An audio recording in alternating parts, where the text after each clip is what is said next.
Hey, everybody, and welcome to the premiere episode of The Good Doctor featuring Dylan Hines and me, ESO. And first of all, thank you, everybody, for being here. And hey, Dylan, welcome to the Monty and the Farrow family.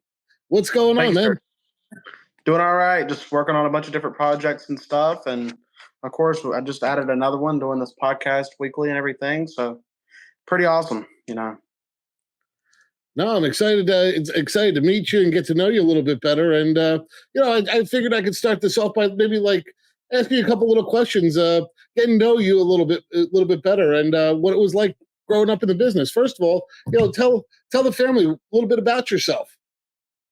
So I was born in 1999. So I was born when my father was kind of winding down already and stuff. Of course, he had already started on other business ventures and everything, such as he was promoting boxing events and stuff. So I've technically always had a kind of a love for doing the promoting stuff and everything. So in '99, I was born, of course, in North Carolina. So I got to grow up in rural North Carolina, a town called China Grove, North Carolina, which there I would get to meet a guy that was pretty big up here, I would say. He was sold out Madison Square Garden a couple times. Jackie Fargo, the fabulous Jackie Fargo, who teamed with Don Fargo back in the 60s and stuff. I don't know if you know that name or not, but got to meet him. He was a huge name in the Memphis territory and everything. I was actually one of the final ones to get to learn how to do the Fargo strut from Jackie Fargo. So that was pretty cool. My father, of course, had a gigantic career in the 80s and stuff, teaming with Tommy Rogers, where they would win tag team titles. Pretty much every territory they'd go to, they would have some, either be a rural, they never were really a rural tag title, but they were either the territory titles or they were the U.S. Tag Team Champions, in NWA and everything. You want to talk a little bit about your father's legacy? And he was a legendary tag team member with Tommy Rogers there as the Fantastics, and they pretty much toured the world. And before that, he pretty much was everywhere, and he continued wrestling right up until I believe it was like 2017, right? Right. It was till he's ended wrestling about 2019 was his final match. Involved in the match, it was pretty fitting. They had Tracy Smothers. I think it was Tracy Smothers' final match as well.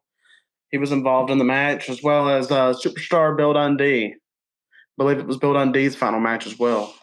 So two guys that he had as part of his career, they were Bill Dundee looks at as a father and everything. And then yeah. He and I started promoting in 2016, doing bigger events and stuff.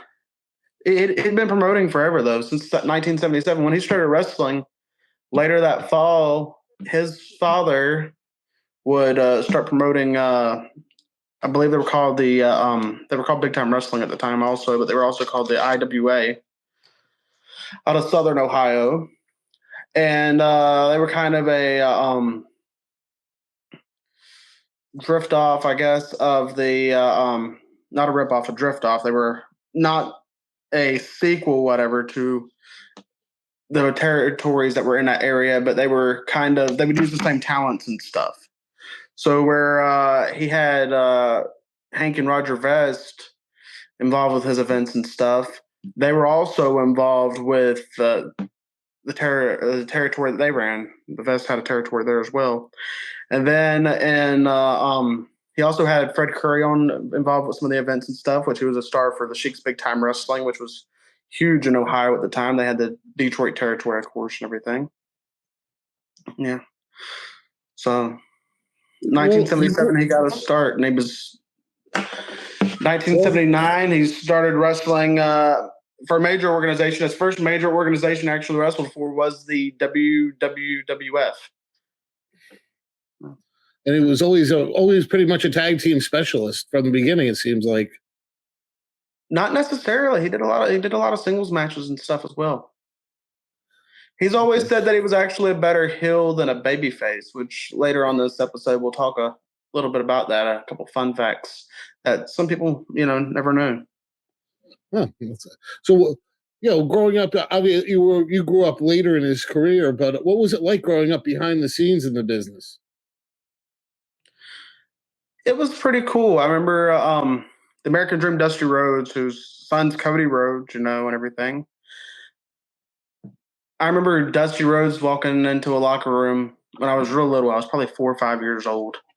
And my brother and I were standing there with our dad. Our dad was talking to some of the boys that were in the locker room. I remember Bobby Eaton and Dennis Condrey and the Rock and Roll Express and others were on these cards. They were called Carolina Championship Wrestling, which was ran by Sal Corrente, and which I believe he's a friend of the channel, isn't he? Sal Corrente. I know Yep, he's yeah, done some absolutely. stuff with. Sal's a good friend of Mike's. They Sal's Yes. helped out, brought a lot of talent onto the channel. Yes, and then Tony Hunter was also involved in that promotion they had going on. I remember being there as a little kid, and Dusty would always call my brother and I his boys. So that was pretty cool. I didn't know who he was at the time. I was little, right? But later on, getting to look back, the guy that was the Babe Ruth of professional wrestling, Dusty Rhodes, the American Dream, was calling my brother and I his boys. That's pretty cool right there. Now, I know you've had a little bit of involvement yourself in professional wrestling, and that's where this Good Doctor moniker came from. How about you tell us a little bit about that? Where did this come from? The character name came from Abdul the Butcher.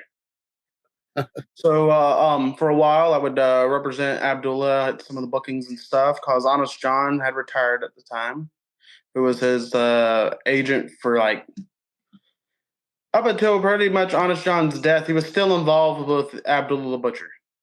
So from the 90s, so probably 30 years, they were involved together. So Honest John pretty much walked off, because he was taking care of other things in his area and stuff, and he was getting older and everything. So I started going around with Abdullah. We did stuff in New York, which Monty and Pharaoh eventually had Abdullah the Butcher on one of their episodes, and then they had other. We did other stuff, like we did appearances in Ohio, and we did appearances in Florida. I wasn't at that one though. I was the one who put it together. Just a bunch of other stuff. We did North Carolina, WrestleCade in North Carolina, which is every year on Thanksgiving weekend. Great event. If you're a fan and you're looking to check a great event out, check out WrestleCade. Yeah, we did WrestleCon and stuff. We did all kinds of stuff. Icons in Philadelphia. So it was pretty cool getting to run around with Abdullah the Butcher, which my father has been friends with him since the mid '80s. So, well, that leads into the next question I wanted to ask you about, which was behind the scenes. What was your favorite wrestling moment behind the scenes?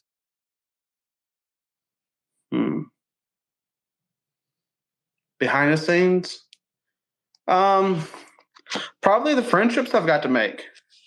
Like I was really great friends with Road Warrior Animal. He and I got to be pretty close and everything, One of my favorites. Yes. Also, friends with Kevin Nash. He and I talk about once every couple of weeks or so. At least we shoot each other a text, or sometimes he'll call me and he and I'll spend 6 hours on the phone talking on the phone, which I think is pretty cool, It's, the friendships, Hmm. So you've met everybody behind the scenes over the years, I'm sure. And who's your favorite wrestler of all time? Surprisingly, of all the people out there, Doink the Clown, Matt Bourne. Just because of the character dynamic. I'm a huge horror fan. I love everything, like anything to do with horror, So like scary stuff, like, and just seeing like the similarities between the Doink character, which I wasn't even alive to see. It was stuff I've got to see later on, like the promos and everything, And then like Pennywise, from the Stephen King universe. So Doink the Clown. Also, like, I have a love for the Native American characters as well, like Wahoo McDaniels. which Wahoo and Doink did wrestle for my family's promotion in the '90s and stuff. I just unfortunately never got the chance to meet them. Others I liked are I got different autographs from some of them. Like Wahoo, I got an autograph from. Doink, I got an autograph from. And I have like an entire collection of different Native American wrestlers and stuff, like Tatanka and Billy White Wolf, which was later General Adnan. So, so you say Doink is your favorite wrestler. How did you feel about the later incarnations of him, like the Ray Apollo's version or Steve Lombardi's version? I only like the Hill Monster version. Okay. Like the scary stuff, So, yeah. Nice. So overall, you've lived through several generations of wrestling, and you've been exposed through your family to even multiple more. What would you say was the best wrestling era ever? Money wise or popularity wise? Well, what was your favorite? What would you say is the best? Yeah. My Which favorite personally, it's not the most money making one, I guess. But I'd have to say the Ruthless Aggression era. I like that, Which my event December the 14th in Ohio, it's kind of got a little bit of a flavoring of the Ruthless Aggression with some of the people I've got booked on the event. So nice. It's pretty cool. Growing up in the business was pretty cool, My uncle also, we haven't spoken about him. He was not as big in the United States as my father, but in Japan, I would say that he surpassed my father's popularity in Japan with him either being the Eagle, Jackie Fulton the Eagle. And then he really didn't have to use the Fulton name there. He was the Eagle from the 90s with Del Wilkes. They were the Eagle and the Patriot, where they won titles and trophies and all kinds of cool stuff. And then later on, like in the late 90s, 2000s, he would go on to be George Hines, which the crowd over there would call him Georgie. So that's pretty cool. He's actually in Legends of the Coliseum, I think, or something like that. It's a video game that was created over in Japan. So he got to be big over there. And then my grandfather, I really didn't get to know him because he lived in Ohio when I grew up in North Carolina, and he died in 2003. I believe it was 2003, 2004.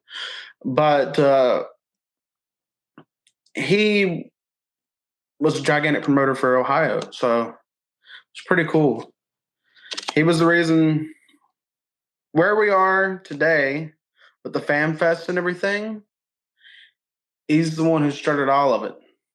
So there was the era with him where we were working with the guys like Fred Curry and Bubba Brazil and so many other guys. The dad bringing in some of his friends like Rock and Roll, and Cornette and Midnight Express, Stan Lane, Bobby Eaton, Heavenly Bodies, guys like that, Doink the Clown, Hacksaw. And now today, we're working with guys like Sting. We're working with guys, which is kind of the Good Doctor era, I would guess. With my father, he'd taken a more of an advisor role, and me kind of getting to be the forefront of it all. We've got to work with guys like Sting, Bret Hart, Booker T, Kevin Nash, Psycho Sid Vicious, and a whole host of gigantic names from the last 30 years of professional wrestling. That's so cool. I have to say, I got to meet your father at the big event, New York City in, it was last year. About a little over a year ago. And he was really a gracious man. He had come over to talk to Mike Monty and say hello. And Mike introduced me to him. And then as I was going through the event to see some of the other wrestlers, your father remembered who I was. And he was sitting with Luke the Bushwhacker and introduced me, or was it Butch, the Bushwhacker, and introduced me to. It was Luke. Yes. Okay. Butch passed away. He introduced me to him, and I sat there and had such a nice conversation with him. Really a nice guy. So I really appreciated that. I told him I was going to be doing this, and he said, "Well, who are you going to do this podcast with?" And I told him Monty and the Pharaohs people, and everything.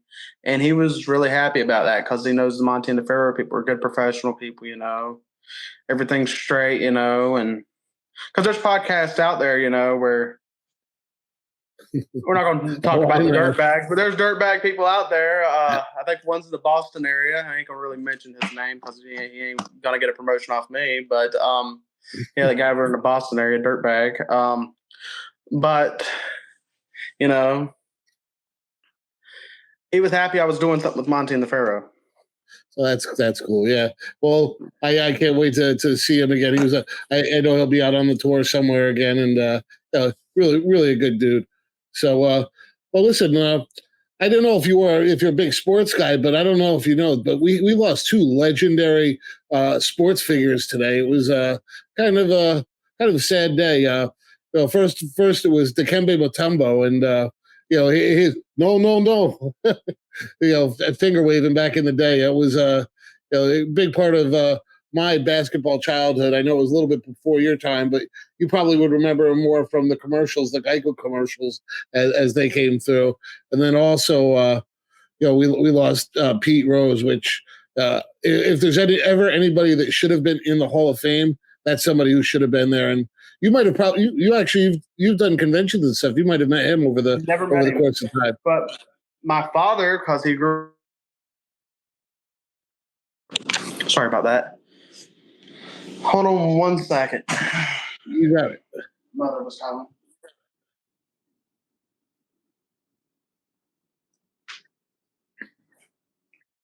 Hold on. My apologies.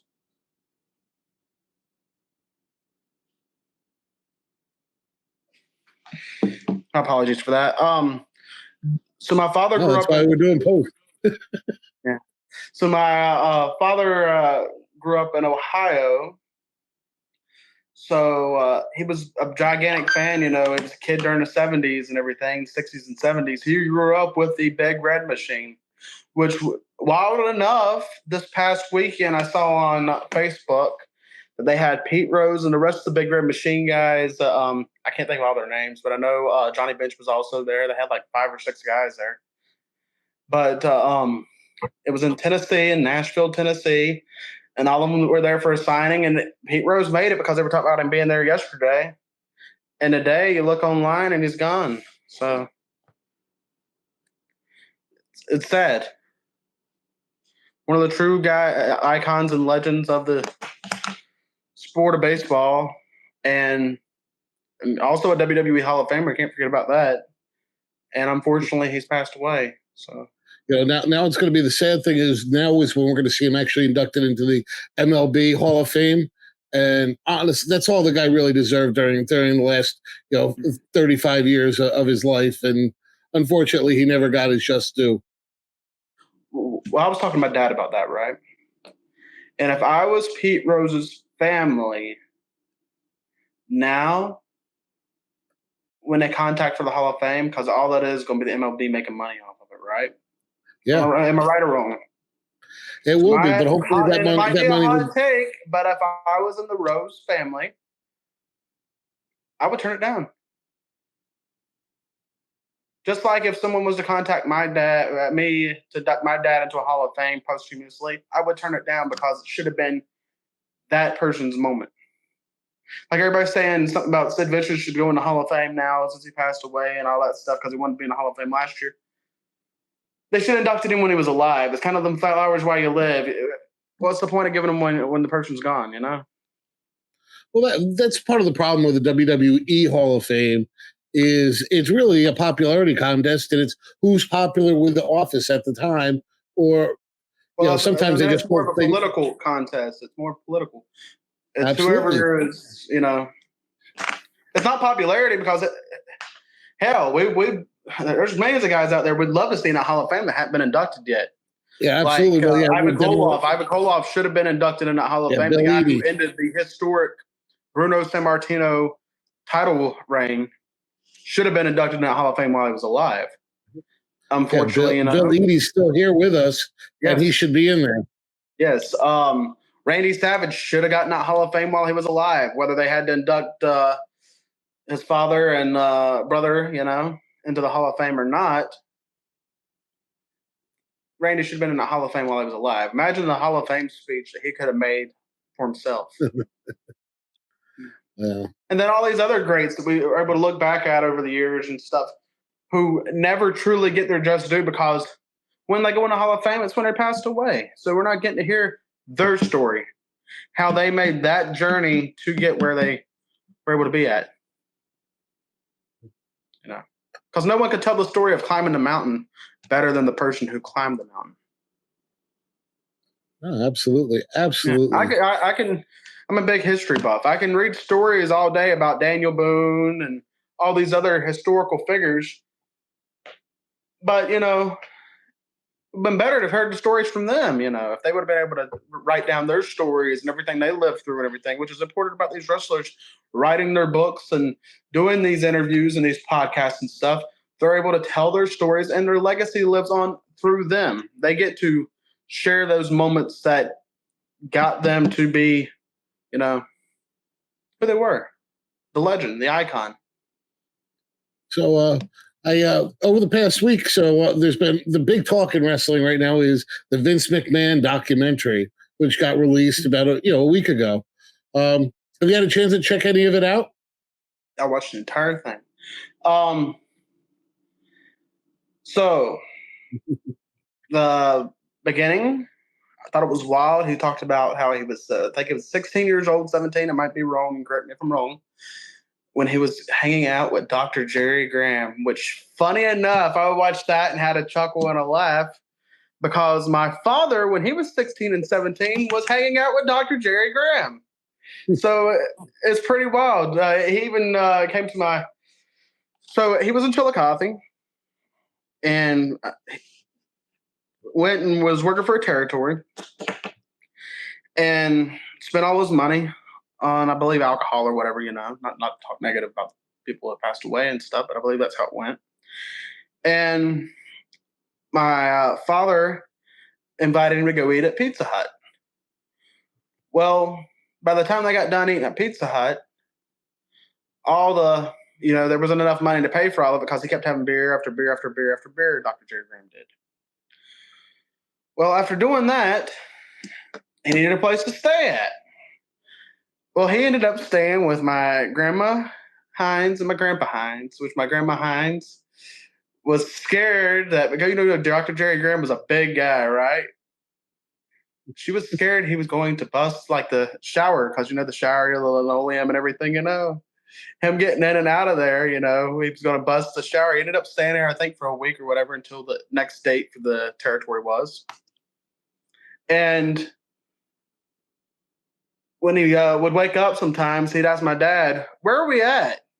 And because he believed that he was in the Smoky Mountains, but he happened to be in Chillicothe, Ohio, because they have a mountain range in the middle of the town and everything. It's kind of reminiscent of the Smoky Mountains, but he believed he was in Tennessee. Yeah, so that was pretty cool. It was a very interesting documentary. I'd say so for a wrestling fan versus somebody on the inside versus somebody who has absolutely no knowledge of wrestling. Mm-hmm. Would you rate it for each one of those? So what do you mean, out of 1 to 10? So like I think, because my opinion as kind of a wrestling, like a wrestling mark, I'll put it out there. I found very little substance in the documentary that I hadn't seen before. Whereas I think a casual wrestling fan might have gotten a lot out of it, and somebody who wasn't really, in the industry at all or around, had no idea. It'd be a really cool kind of a documentary as like one of those, biographies. So I also yesterday watched the Donald Trump movie that just came out, the Vindicating Donald Trump. Mentioning that, I'm going to make a comparison. I thought both of them were equal, and they told a story, and they presented facts. The Vince McMahon documentary missed the part of showing the human side of him. They showed this evil Mr. McMahon, Yeah, but they didn't here's the show. thing. I'm already looking at it as I'm a McMahon fan, so I'm expecting them to be coming out with two guns blazing, like trying to blow, But it was presented matter of factly, but yes, but more against McMahon than pro McMahon. Right. Which I liked how Bruce Pritchard came on at the end, and they did one final thing with him where he was able to share his personal story of the man, Vince McMahon, not the character. Not this guy who was, whatever. I'll say this about Vince. They mentioned Dave Meltzer was on there, right? And I'll go ahead and give my opinion on Dave Meltzer. Honestly, I don't think he's the smartest guy in the wrestling business. Honestly, I think he's the equivalent of any mark in the wrestling world, actually. So for him to go on there and say Vince, should have been able to fight back from all these accusations and everything, and he was surprised that he didn't. I have a pastor that's a friend of mine named Gene Edwards, and he faced some false accusations from 3 women back about 10 years ago or so. Eventually, the courts found him innocent. But also, he didn't really fight like he would have before. He also had other situations in the church where he would have before fought, but because of his age, he's in his 80s now, he didn't, stand up for himself as much as he would have before. I think with Vince getting older, which Vince is near the 80s, if he's not into his 80s, he's getting near 80, he doesn't have that fight in him that he had when he was 40 or 50 years old, where somebody come at him, like me today, if somebody comes at me, I'm going to go right at them. But the older you get, the more you don't have that fight in you, So that's the answer for Dave Meltzer. He didn't have it in him anymore. He didn't have any more fight in him because, it just wasn't possible. And APB, American Protection Bureau, voted #1 best on Long Island for all your security needs. Call 631-390-9050. That's 631-390-9050. APB.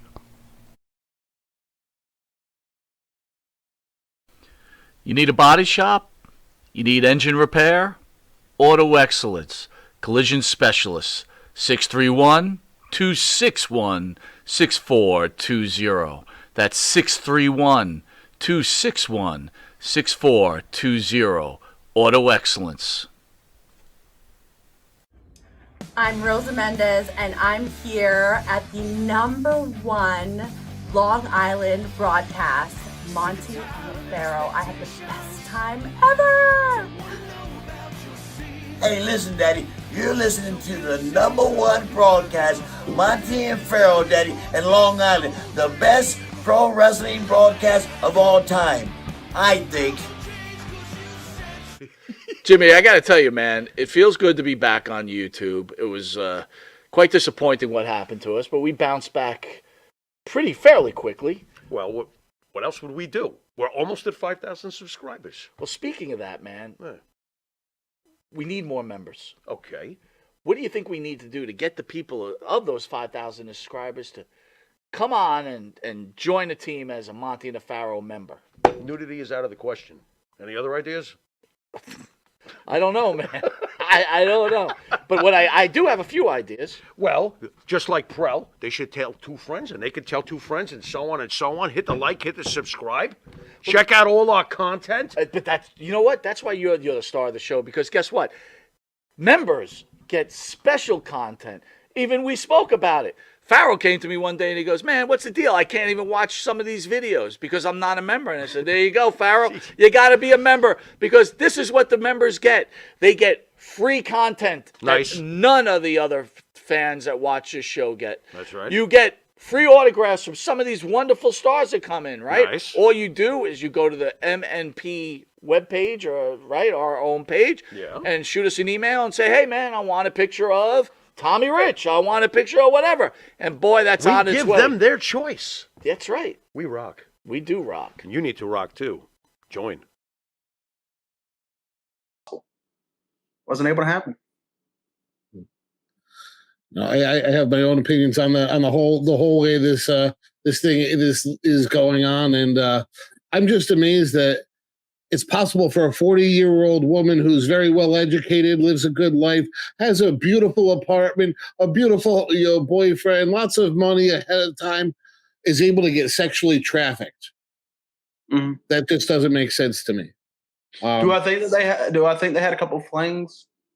As Vince, he made it on the documentary. If you're getting paid a lot of money to have sex, you're an escort. I'm sorry, you were a paid escort. You got your money. You were upset because they stopped paying you. That's the way my brain works. Right. And then with that, they pretty much threw it out of. Correct me if I'm wrong, but they pretty much threw that case out, didn't they? No, it's still ongoing.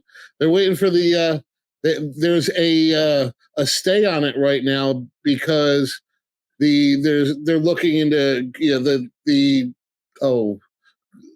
criminal indictments against them, which I can't see how it could stick. It's a witch hunt. There's nothing real behind it. It's kind of like Donald Trump. It's funny that they're friends and everything, and they keep facing the same situations. Him and Trump. Yeah, crazy, isn't it? Yeah. We don't want to go. You don't want to say anything too in depth because we have had issues on the channel before when we've gotten political. All right. Well, yeah. But how about?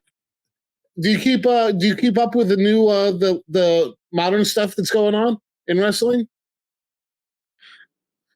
Be honest with you, because I'm involved with it, right? I don't watch it.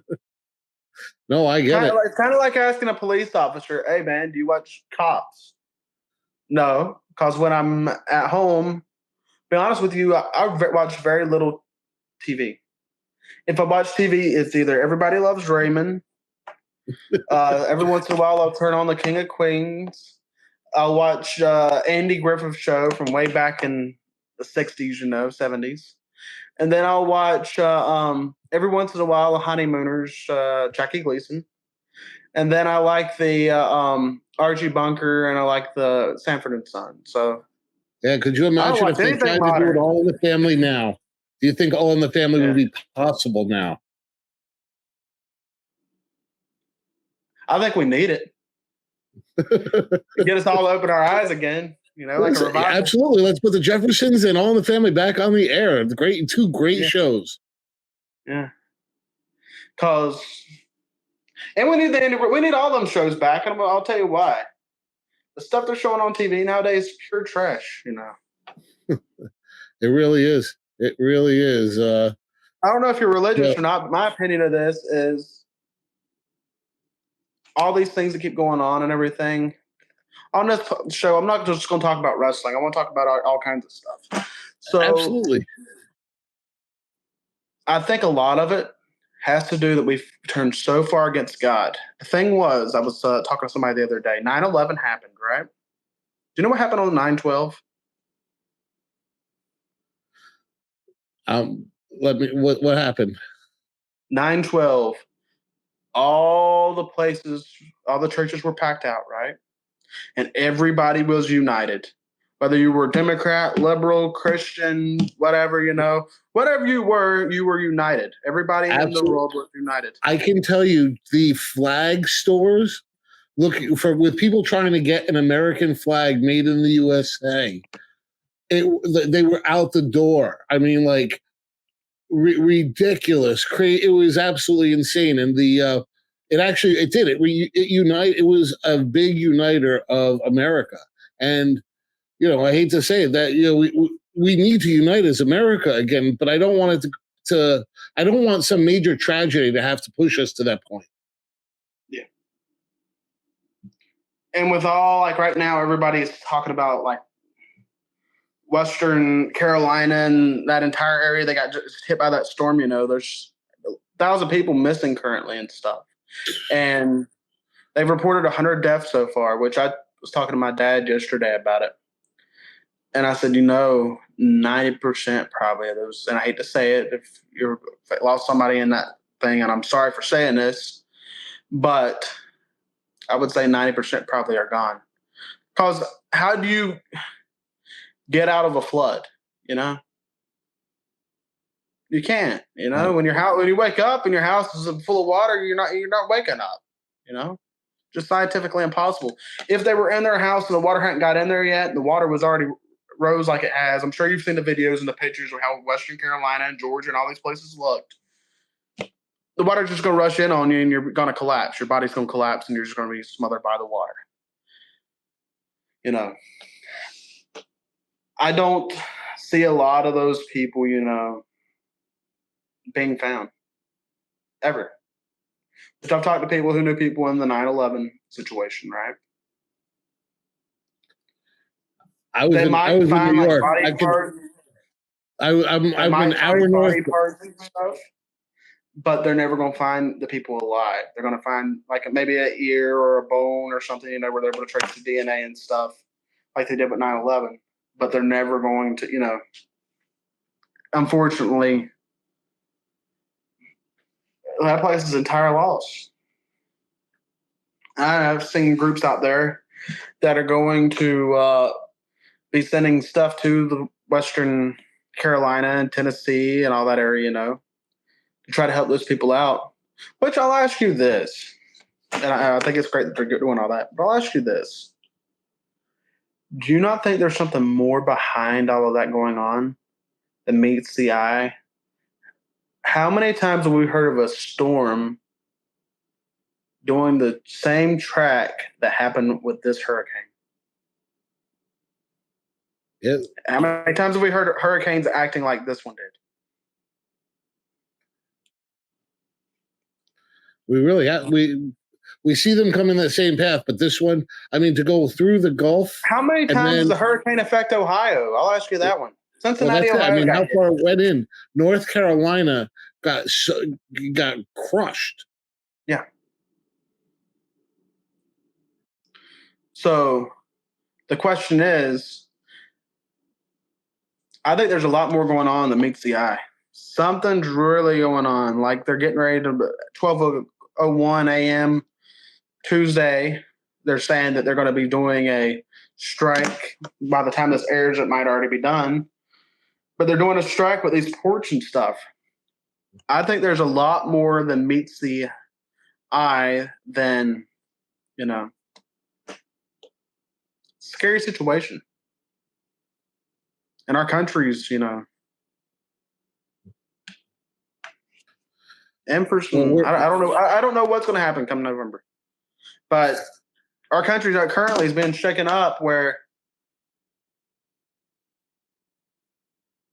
I don't, it's strange. And a lot of it, how come there's two other hurricanes they're already talking about coming from that same direction that's going to be going that same exact path?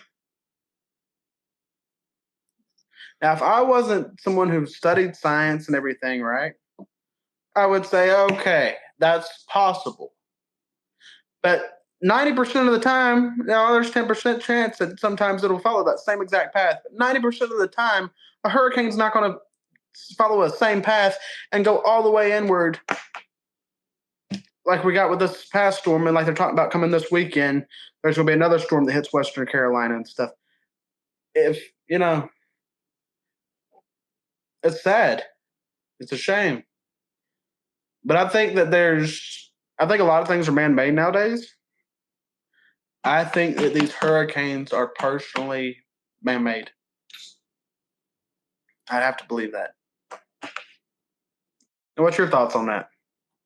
Well, I think that DARPA is a very, very, very powerful organization that's been working on things for a lot of years. And we never know what they've created until 20, 30 years later when it's released to us as a common product.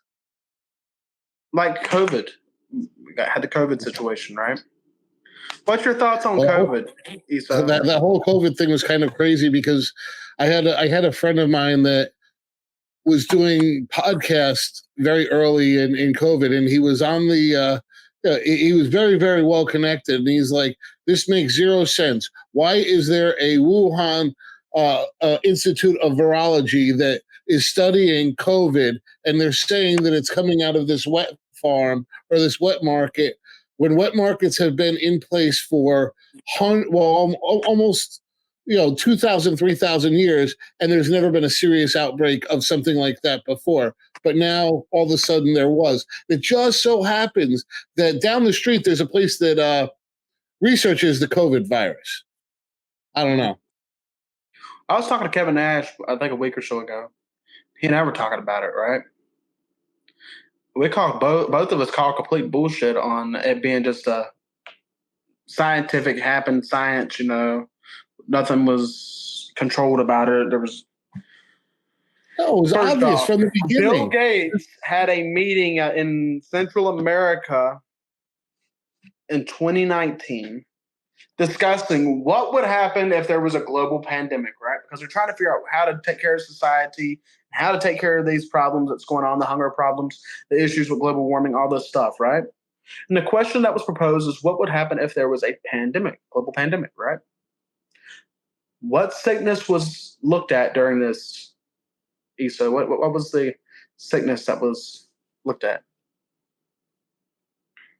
Well, there was a bunch of them going on there. They were looking at COVID. But you had also, they had a bunch of little things. They had the Zika coming through, all these things. It was keep you under panic all the time.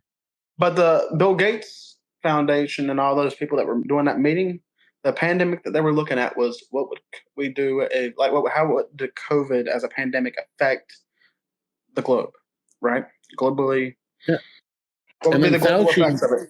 My father, I talked to him. Yeah, Fauci had been out on record saying beforehand that expect some type of pandemic within the next, how many years, and then it just so happened to be Donald Trump gets elected, and there goes a major pandemic. The other thing is my father, right? He wrestled in Japan. We talked about earlier. He had a horse meat that he ate in Japan. Ribera. That's their steaks. They have it's horse meat steak. The thing about it is, when he ate that, he didn't get sick, but if he had gotten sick, it wouldn't have affected people all the way over in North Carolina, right? How come when a guy eats a bat in China, it affects the entire world? Because that's where they all pinpointed it starting at, a guy eating a bat. Yeah, exactly. That they do daily for hundreds and hundreds and thousands of years. Literally, the earliest wet markets date back in China to it's something like 2100 BC. So I'm sorry, that just doesn't make a lot of sense. So for anyone who says, "Oh, it was real and it was this and it was that," nah. I get that there was people that were sick and died from it, but there was other people, that were I lost family members to it. And so I understand it was a real. I'm not saying it wasn't real, but the origins of it are very questionable. And I'll also say this: there was other people who lost family members during that time. 90% of the time, the hospitals, because I was working with a church at the time and everything, and I knew people who died. They would try saying that a patient died of COVID, although they had another issue going on, such as cancer or some other underlying illness, or just died of old age. They would say they died of COVID because the hospitals were getting money off of it. It was a huge financial boost for tons of organizations out there, the pharmaceutical organizations, and other people with COVID. So, I've seen more people wear masks than I ever seen in my entire life. All throughout the United States, everybody was wearing a mask. Even today, you'll see some people driving down the road still today, they're wearing a damn mask. Like, what are you going to catch sitting in your car by yourself with the windows rolled up? What are you going to catch? I don't get the mask thing, and what it is. What it is. Some people are going to just fall for everything the mainstream media spits out at them, and that's foolish. So, do your own research, people. Keep reading. Let's take a quick break, and we'll be back in just a minute. And APB, American Protection Bureau, voted #1 best on Long Island for all your security needs. Call 631-390-9050. That's 631-390-9050. APB.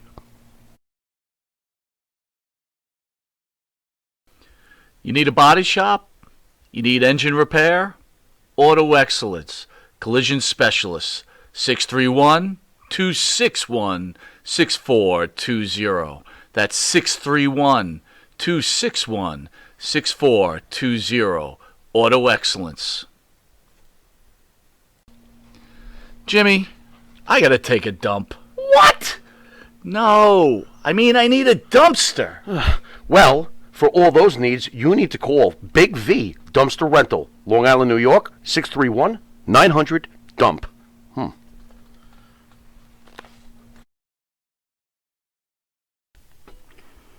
Elm Logistics, for all your logistic needs. Call 631-299-3595. That's 631-299-3595. Elm Global Logistics. Pride, performance, and partnerships. The Monty and the Pharaoh Show is brought to you by... Because wine is your second favorite four-letter word. California wine, New York attitude. Good fucking wine. Yeah. Tired of that same old breakfast, lunch, and dinner? Same old tasting scrambled eggs, burger, that dinner steak, ribs, or pork chops? Why not add a little bit of spice or just a touch of heat to make the difference? Change that scrambled egg with a little bit of Johnny Fabulous's John Cena Sr.'s $1 Million Jalapeno Hot Sauce. Great on burgers, steaks, chops, and those barbecued ribs. And Nitro's Garage for all your automotive needs. Call 646-675-2349. That's 646-675-2349. For all your automotive needs, Nitro's Garage. Ask for Jack.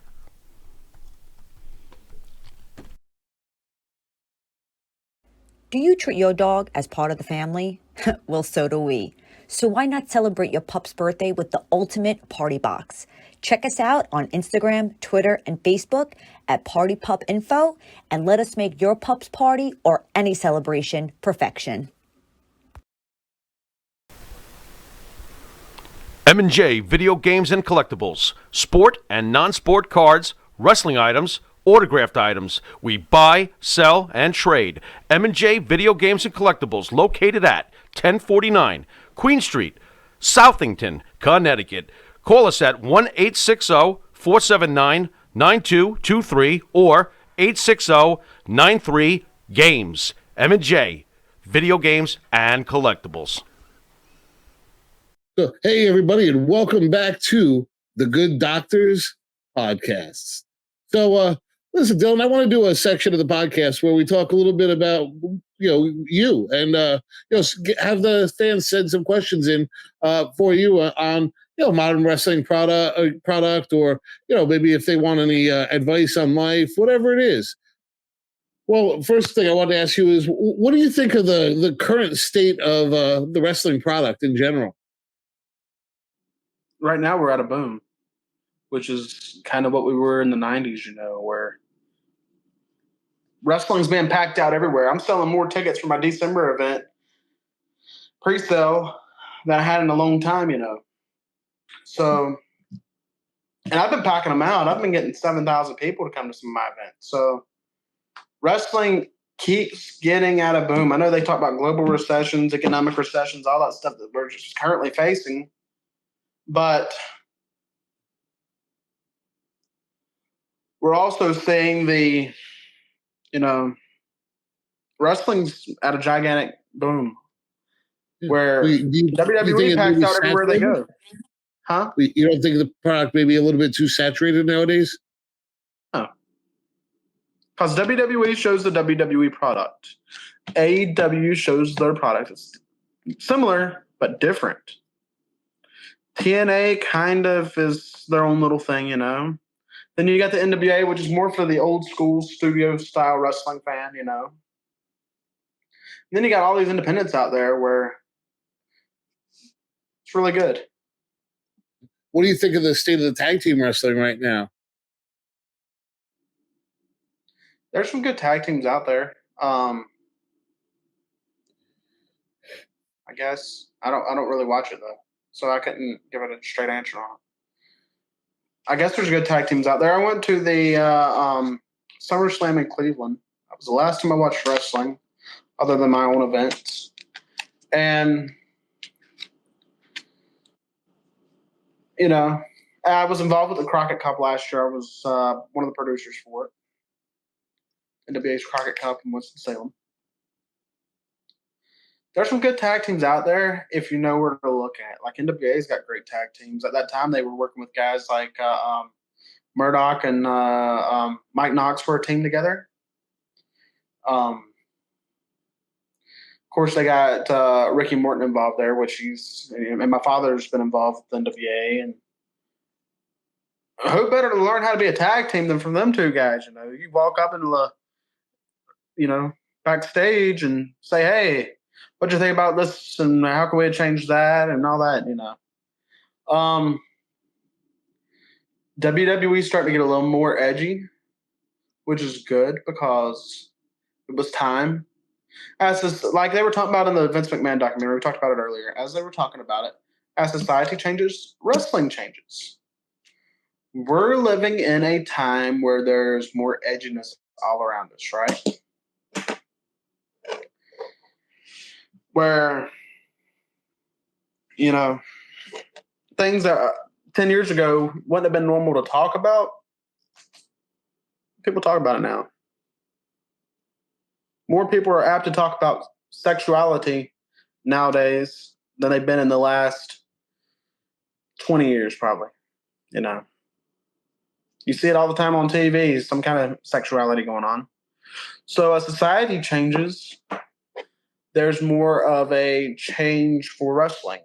So now they're showing stuff like Rhea Ripley, who's talking about not talking about it, but making remarks towards sexuality and stuff and everything, and on interviews and everywhere.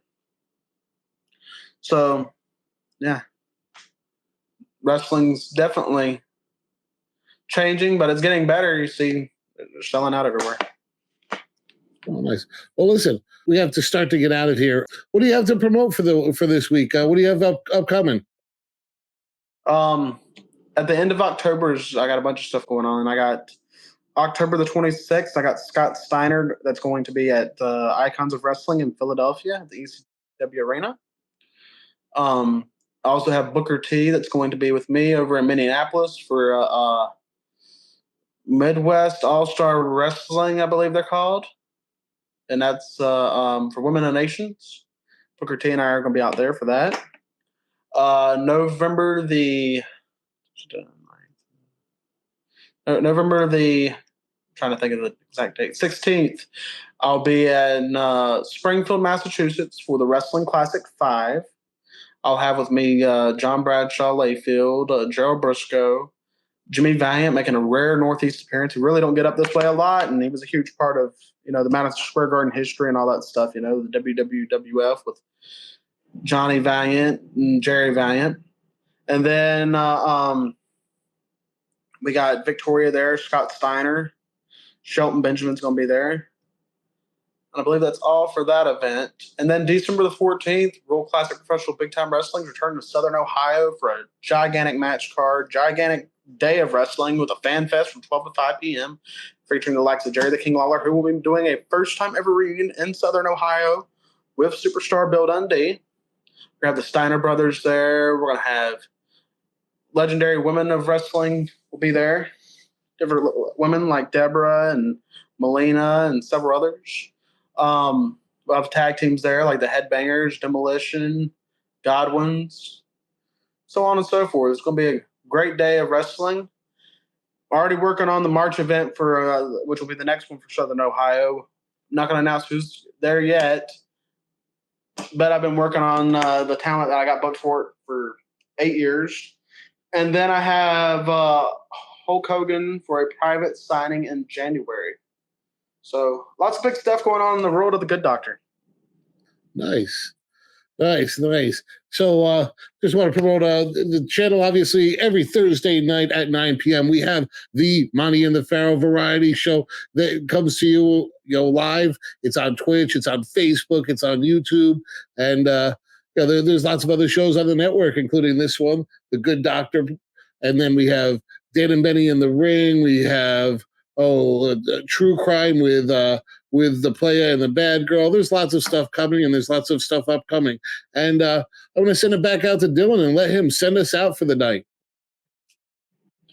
Thank you all so much for tuning in. I hope you enjoyed the hour with us, and I look forward to catching up with y'all next week. Thank you all so much again for tuning in.